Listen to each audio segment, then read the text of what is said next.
अन्नपूर्णा माता की कथा। एक समय की बात है, काशी निवासी धनंजय की पत्नी का नाम सुलक्षणा था। उसे अन्य सब सुख प्राप्त थे, केवल निर्धनता ही उसके दुख का एकमात्र कारण थी। यह दुख उसे हर समय सताता रहता था। एक दिन सुलक्षणा पति से बोली, स्वामी आप कुछ उद्यम करो तो काम चले, इस प्रकार कब तक काम चलेगा। सुलक्षणा की बात धनंजय के मन में बैठ गई और वह उसी दिन विश्वनाथ शंकर जी को प्रसन्न करने के लिए बैठ गया और कहने लगा, हे देवादिदेव विश्वेश्वर, मुझे पूजा पाठ कुछ आता नहीं है, केवल आपके भरोसे बैठा हूँ। इतनी विनती करके वह 2-3 दिन भूखा प्यासा बैठा रहा। यह देखकर भगवान शंकर ने उसके कान में अन्नपूर्णा अन्नपूर्णा अन्नपूर्णा इस प्रकार 3 बार कहा।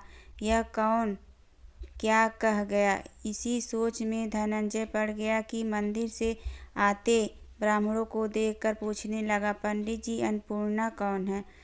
ब्राह्मणों ने कहा, तू अन्न छोड़ बैठा है सो तुझे अन्न की ही बात सूझती है, जा घर जाकर अन्न ग्रहण कर। धनंजय घर गया, स्त्री से सारी बात कही। वह बोली, नाथ चिंता मत करो, स्वयं शंकर जी ने यह मंत्र दिया है, वे स्वयं ही खुलासा करेंगे, आप फिर जाकर उनकी आराधना करो। धनंजय फिर जैसा का तैसा पूजा में बैठ गया। रात में शंकर जी ने आज्ञा दी और कहा, तू पूर्व दिशा में चला जा।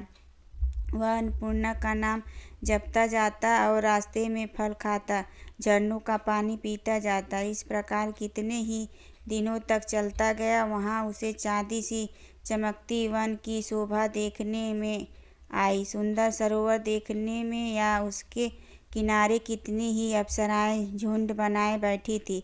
एक कथा सुनती और सब मिलकर मां अन्नपूर्णा इस प्रकार हर बार बार कहती थी। यह अगहन मार्गशीर्ष मास की उजेली रात्रि थी और आज से ही व्रत का आरंभ था। जिस शब्द की खोज करने वह निकला था वह उसे वहाँ सुनने को मिला। धनंजय ने उनके पास जाकर पूछा, हे देवियों, आप यह क्या करती हो। उन सब ने कहा, हम सब माँ अन्नपूर्णा का व्रत करती हैं। धनंजय ने पूछा, व्रत पूजा करने से क्या होता है, यह किसी ने किया भी है, इससे कब किया जाए, कैसे व्रत है, मैं और किसी विधि है, मुझसे भी विस्तार से बतलाओ। वे कहने लगी, इस व्रत को सब कोई कर सकते हैं। 21 दिन तक के लिए 21 गांठ का सूत लेना चाहिए। 21 दिन यदि न बने तो 1 दिन उपवास करें। यह भी न बने तो केवल कथा सुनकर प्रसाद ले निराहार रहकर कथा कहें। कथा सुनने वाला कोई न मिले तो पीपल के पत्तों को रख, सुपारी या धृत कुमारी गुआर पाठ वृक्ष को सामने कर, दीपक को साक्षी कर, सूर्य, गाय, तुलसी या महादेव को बिना कथा सुनाए मुख में दाना न डाले। यदि भूल से कुछ पड़ जाए तो 1 दिवस फिर उपवास करें। व्रत के दिन क्रोध न करें और झूठ न बोले। धनंजय बोला, इस व्रत के करने से क्या होगा। वे कहने लगी, इसके करने से अंधों को नेत्र मिले, लूलों को हाथ मिले, निर्धन के घर धन आए, बांझी को संतान मिले, मूर्ख को विद्या आए। जो जिस कामना से व्रत करे माँ उसकी इच्छा पूरी करती हैं। वह कहने लगा, बहनों, मेरे पास भी धन नहीं है, विद्या नहीं है, कुछ भी तो नहीं है, मैं तो दुखिया ब्राह्मण हूँ, मुझे इस व्रत का सूत दोगी। हाँ भाई, तेरा कल्याण हो, हम तुम्हें अवश्य देंगी, ले इस व्रत का मंगल सूत ले। धनंजय ने व्रत किया। व्रत पूरा हुआ तभी सरोवर में से 21 खंड की सुवर्ण सीढ़ी हीरा मोती जड़ी हुई प्रकट हुई। धनंजय जय अन्नपूर्णा अन्नपूर्णा कहता जाता था। इस प्रकार कितनी ही सीढ़ियाँ उतर गया तो क्या देखता है कि करोड़ों सूर्य से प्रकाशमान अन्नपूर्णा का मंदिर है। उसके सामने सुवर्ण सिंहासन पर माता अन्नपूर्णा विराजमान है। सामने भिक्षा हेतु शंकर भगवान खड़े हैं। देवांगनाएं चंवर डुलाती हैं, कितनी ही हथियार बांधे पहरा देती हैं। धनंजय दौड़कर जगदम्बा के चरणों में गिर गया। देवी उसके मन का कलेश जान गई। धनंजय कहने लगा, माता आप तो अंतर्यामिनी हो, आपको अपनी दशा क्या बताऊं। माता बोली, मेरा व्रत किया है, जा संसार तेरा सत्कार करेगा। माता ने धनंजय की जिह्वा पर बीज मंत्र लिख दिया। अब तो उसके रोम रोम में विद्या प्रकट हो गई।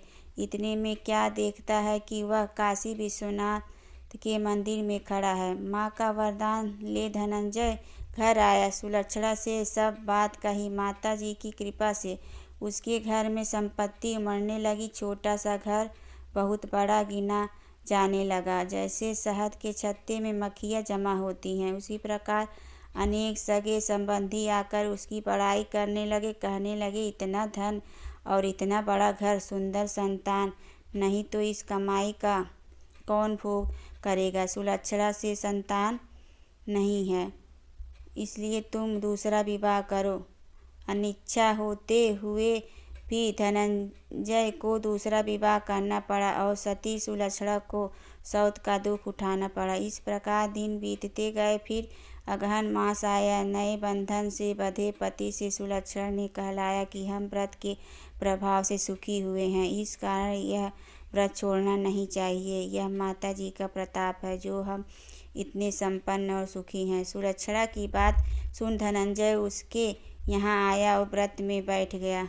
नई बहू को इस व्रत की खबर नहीं थी। वह धनंजय के आने की राह देख रही थी। दिन बीतते गए और व्रत पूर्ण होने में 3 दिवस बाकी थे कि नई बहू को खबर पड़ी। उसके मन में ईर्ष्या की ज्वाला दहकने लगी थी। सुलक्षणा के घर आ पहुंची और उसने वहां भगदड़ मचा दी। वह धनंजय को अपने साथ ले गई। नए घर में धनंजय को थोड़ी देर के लिए निद्रा ने आ दबाया। इसी समय नई बहू ने उसका व्रत का सूत तोड़कर आग में फेंक दिया। अब तो माता जी का कोप जाग गया। घर में अकस्मात आग लग गई। सब कुछ जलकर खाक हो गया। सुलक्षणा जान गई और पति को फिर अपने घर ले आई। नई बहू रूठ कर पिता के घर जा बैठी। पति के को परमेश्वर मानने वाली सुलक्षणा बोली, नाथ घबराना नहीं, माता जी की कृपा अलौकिक है। पुत्र कुपुत्र हो जाता है पर माता कुमाता नहीं होती है। अब आप श्रद्धा और भक्ति से आराधना शुरू करो, वे जरूर हमारा कल्याण करेंगी। धनंजय फिर माता के पीछे पड़ गया। फिर वही सरोवर सीढ़ी प्रकट हुई, उसमें मां अन्नपूर्णा कहकर वह उतर गया। वहां जा माता जी के चरणों में रुदन करने लगा। माता प्रसन्न हो बोली, यह मेरी स्वर्ण की मूर्ति ले, उसकी पूजा करना तो फिर सुखी हो जाएगा। जा, तुझे मेरा आशीर्वाद है। तेरी स्त्री सुलक्षणा ने श्रद्धा से मेरा व्रत किया है, उसे मैंने पुत्र दिया है। धनंजय ने आंखें खोली तो खुद को काशी विश्वनाथ के मंदिर में खड़ा पाया। वहां से फिर उसी प्रकार घर को आया। इधर सुलक्षणा के दिन चढ़े और महीने पूरे होते ही पुत्र का जन्म हुआ। गांव में आश्चर्य की लहर दौड़ गई। इस प्रकार उसी गांव के निसंतान सेठ के पुत्र होने पर उसने माता अन्नपूर्णा का मंदिर बनवा दिया। उसमें माता जी धूमधाम से पधारी, यज्ञ किया और धनंजय को मंदिर के आचार्य का पद दे दिया। जीविका के लिए मंदिर की दक्षिणा और रहने के लिए बड़ा सुंदर सा भवन दिया। धनंजय स्त्री पुत्र सहित वहां रहने लगा। माता जी की चढ़ावे में भरपूर आमदनी होने लगी। उधर नई बहू के पिता के घर डाका पड़ा, सब लूट गया। वे भीख मांग कर पेट भरने लगे। सुलक्षणा ने यह सुना तो उन्हें बुला भेजा, अलग घर में रख लिया और उनके अन्न वस्त्र का प्रबंध कर दिया।